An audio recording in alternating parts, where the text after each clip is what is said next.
Hey guys, SoCal Val here. You are listening to the Hitting the Turnbuckle podcast.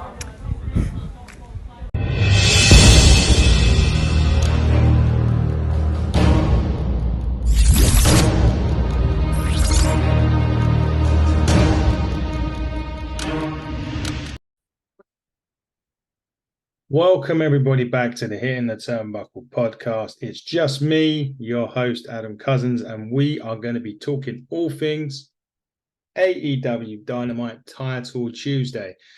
AEW and NXT went head to head, and if you was on the internet, there was so much tribalism going around. It got pretty annoying, to be honest with you. If you're a WWE fan, great. If you're an AEW fan, great. But geez, some of you guys need your head swiveling or wobbling, because some of those guys on social media was absolutely pathetic. Anyway, let's not talk about that. Let's get straight into the review. AEW started with Christian Cage with a little promo at the start of the show, which is actually pretty good. And he was saying that Luchasaurus is the most complete big man in the business, and he is the reason the first 30 minutes are free and not. And now one of your assholes starts to show, and that was Bryan Danielson against Swerve Strickland. Guys, put your feet up, go and grab a cup of tea or coffee, and just watch wrestling perfection, because that's what that match was. Absolute perfection. Swerve Strickland and Bryan Danielson put on a hell of an opening contest. The winner of this gets a shot at the TNT Championship this Saturday on Collision. I mean, you know that Bryan Danielson is one of the best in the world. Swerve Strickland really did put himself up amongst the top echelons of AEW with this match. It was absolutely outstanding. Go out of your way to watch that match. The match ends with a beside knee from Bryan Danielson, and he gets the 1, 2, 3, and he goes on. But to be quite honest, you're talking about ways to start a show. That way right there started the show brilliantly for AEW. And I can't talk about that match enough. It was fantastic. Main event Mafia Joe was next. He's going to begin his ascension to the World Heavyweight Championship at Collision. MJF seems to be a very, very marked man at the moment. He's got a lot of challengers trying to take the Triple B off of him, and Samoa Joe's won the first match they had was great. So more of the same, as long as MJF gets past Jay White, and we'll touch on that in a little bit.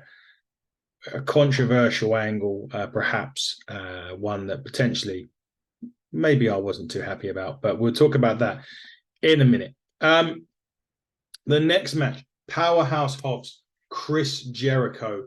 Powerhouse Hobbs has joined the Don Callis family, a move that I think could really help elevate Hobbs. Callis does a great job of elevating talent, and he is taking on Le Champion.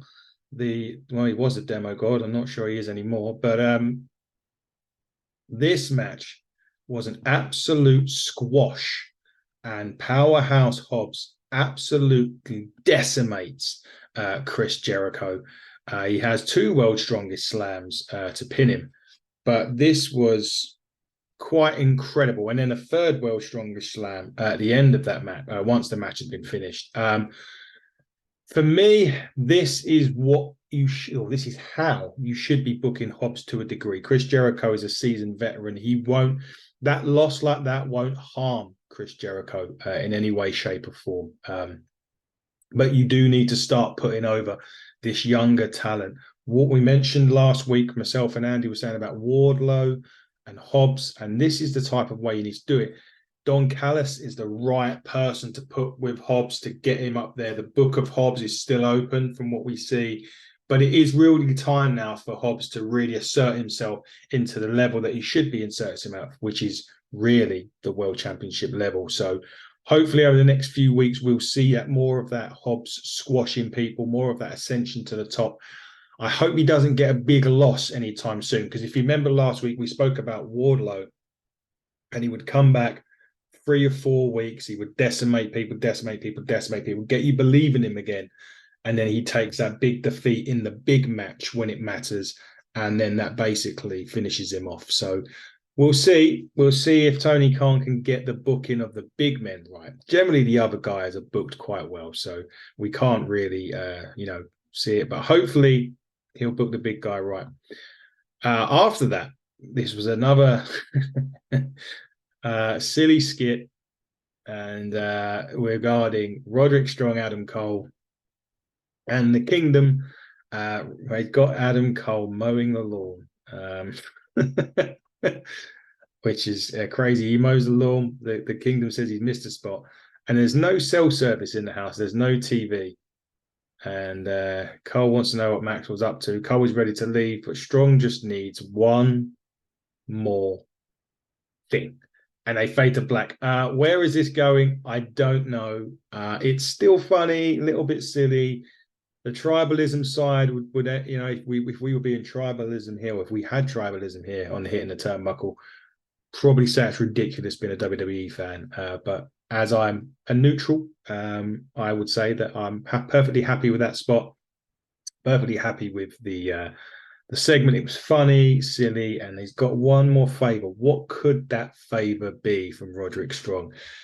We will find out in the probably next week for sure.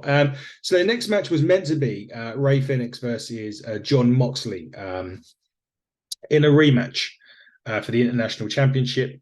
John Moxley wasn't medically cleared. Now, a bit of a further note to that, he wasn't medically cleared that afternoon, only a few hours before the show. Up until then, he was ready. They were apparently ready to go, but he didn't. I suppose he failed concussion protocol testing that you should be doing on your athletes.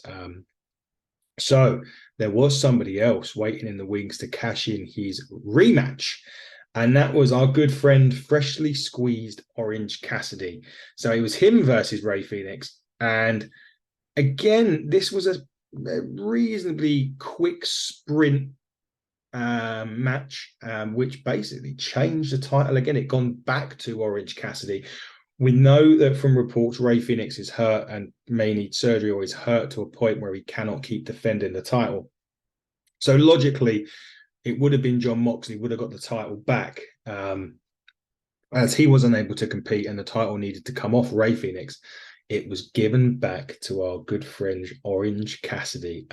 Would this be another long reign from Orange? Would it just be until Moxley's back? Will they do another quick change? I don't like titles changing quickly. I understand from an injury perspective it's needed, and I get it. I just hope that when Moxley comes back, it's not just a quick change and they haven't put it on Orange just for 5 minutes. I'm not saying he necessarily need to have a 30-odd game winning streak or 30-match winning streak like he had before, but at least put it on him for a little bit of time and maybe have Moxley and Phoenix, when they're both together, have a triple threat for the title. It would make a bit more sense, and it would at least give Orange Cassidy a bit of time to have another run. Nevertheless, congratulations to Orange Cassidy for once again becoming the international champion. He brought us a ton of fun last time with the title in the bag. So we'll see if he does that again. Well, maybe as early as Collision. It could be next week. We go back to another big man, Wardlow, and Matt Sydal had, well, not really a match. Wardlow charged him in the corner, powerbomb, referee stoppage. Wardlow walks out, wins. Again, I'm not sold on this because we've seen it so many times before with Wardlow. A quick win, an easy one, 1, 2, 3, done, it's over. And that's really it. And we've seen this before so many times. Gets to the big match, he might win it, but then you have another big match afterwards and then he loses it. So myself, I'm not fully on board with the next Wardlow push, but the way that they're booking him and Hobbs at the minute, it could work. So hopefully, like I said with Wardlow, I'll say it, like I said, sorry, with Hobbs, I'll say with Wardlow, hopefully they'll push it right and they'll get it done. But still not sold on it, but another win for Wardlow and another quick powerbomb for Symphony for everybody to do their little hands to. And that is a wrap for that match. Very short, very quick. Now we get to another great match. However, this is the match that has the inappropriate angle at the end of it. The match was Jay White versus Hangman Adam Page. The match itself was absolutely brilliant. There was a knee breaker by White on the apron. There was loads of bits and pieces going on in this match. It was a really good. There was actually a good old German suplex with a bridge at one point. A good old fashioned match on that bit. It ended up with there was a bit of a distraction. The referee where after Page got for the buckshot. He settles for the dead eye. He went for the buckshot lariat. His knees buckled. He went for the dead eye. Bullet Club Gold distract the referee. So it only got him a 2 count. Prince Nana runs down to ringside. Page interjects that one, but as he does that, Jay White rolls him up for the 3. But it was a great match. Not too much interference on this one, which was nice. I did like that. I did like the fact that there wasn't too much interference. I'm not a fan of that. But the match felt like it actually mattered as well. And the story of the injured knee of Hangman Page was in it as well, which was quite nice because sometimes you do get an injury in wrestling or a storyline injury, and it's not focused on a lot during a match. Sometimes it can be forgotten about, the adrenaline, just concentrating on what they're doing. This match, the injury was actually front and center, which is a really good thing. And I really thought that was great work from AEW to do that, and great work from the competitors involved to remember the injured knee. So very good point there from AEW. They've done well. Right, let's talk about the elephant in the room. First off, MJF come out. He wants the Triple B back. Jay White says the Triple B stands for the Bang Bang Belt. The fans at this point were chanting, "Shut the fuck up." And he was going to give it, and White was saying he was going to give it back, but the fans were so rude that he's not. MJF basically was saying he's a bigger man, just give the belt back to the rightful owner. White mocks MJF, asking for his title. And basically, there's going to be a 4-on-4. So he wants MJF to find 3 friends. Well, he's only really got 1 at the moment, and he's out injured. So he's got to find 3 friends for a 4-on-4. And at that point, Juice Robinson pulls out of his pocket a roll of quarters with MJM's name on it. Now, why would you say that is a controversial thing? MJF is Jewish, and a lot of people know anti-Semitism. Sorry, I get that wrong. I apologize, but that's basically what they used to do to the Jews, and also with the Jewish community, and with the war on Israel going on. I feel as if that was a very distasteful angle, or a distasteful part of an angle. And I don't really think it was needed at this point in the show, or at all. I'm not a fan of bringing it in. I remember when Mohammed Hassan and he had people, terrorists, capture The Undertaker, and it aired a few days. Well, it aired in America. It was a tape SmackDown, sorry. And then the UK had their terror attack, and they pulled it from the television show because it was just distasteful. I think that maybe a bit of common sense should have gone on this, and AEW should have perhaps thought better of it. I know MJF has come out and defended the angle and actually said it was a good thing. I'm not so sure it was. That's just my opinion. Your opinion, guys, put it down there, and we can certainly see what the opinions are. But distasteful, in my opinion, and not more importantly because it's not the right. It was just the wrong time to do it. But nevertheless, it happened. MJF called him a piece of shit. And that was that segment. MJF has got to find 3 friends to take on the Bang Bang Gang, which is going to be fantastic. Anything with Jay White in it, or Juice Robinson, and even the Guns, it is gold, in my opinion, right now. Just shame about the angle bit. The next match was the AEW Women's World Championship with Saraya taking on Hikaru Shida. This match was okay. It was a good story. They had Tony Storm getting involved. You had Ruby Soho getting involved. And then I think we had Tony Storm with the shoe, I think, as well, which was quite funny, as it always is. Saraya hit the nightcap, a 2 count. She looks for another nightcap. Shida counts with a Falcon Arrow. And then Shirai goes to roll up Shida, but Shida counters it into a roll up and gets the win, and pulls out a big surprise, really. No one, I don't think, saw this one coming, and Shida wins the Women's Championship. I'm not sure. I'm not sure where that's going with that one. But it's interesting to see where they're going with the women's division at the moment. Obviously, big loss in Jade Cargill's in WWE. Was the title change right? I guess so. We'll wait and see on that. I wasn't a fan of Saraya winning it, and because it was just at Wembley and it was giving her a moment, which was fine. But yeah, just interesting to see where they go with this one. Is it going to revert back to Toni Storm winning the title? Because her character, Timeless Toni Storm, at the minute is absolutely fantastic. So perhaps that's where they're going with it. Who knows? Backstage with MJF, he doesn't really want to be interviewed. He tries to call Adam Cole, he doesn't go through. The Acclaimed and Daddy Arse then come and try and say, look, we're here to help you. Offering up the services. MJF walks off, but Daddy Arse and Bowens questions Max Caster's infatuation with MJF, and he's been in for friends with MJF for 10 years and he needs a friend now, and Bowens calls it sus. Now Christian Cage and Luchasaurus are in the ring. Christian runs down the Chiefs, needing help from referees. That's just a sport around. Compares his families to Copeland's run as here. This is the best bit. Christian compares his family to Copeland's run as the leader of the Judgment Day. And Christian reminds Copeland of a few years ago when he was getting pushed to the moon and Christian was getting buried despite being the most talented. Christian also says that Copeland needs him, not the other way around. And Christian has a lot of fans around the world, and he knows Copeland's wife is one of them. He's a huge fan. Also, Lyric and Ruby will be well taken care of. Put some clean sheets on your bed because your new father is coming home. Jesus Christ.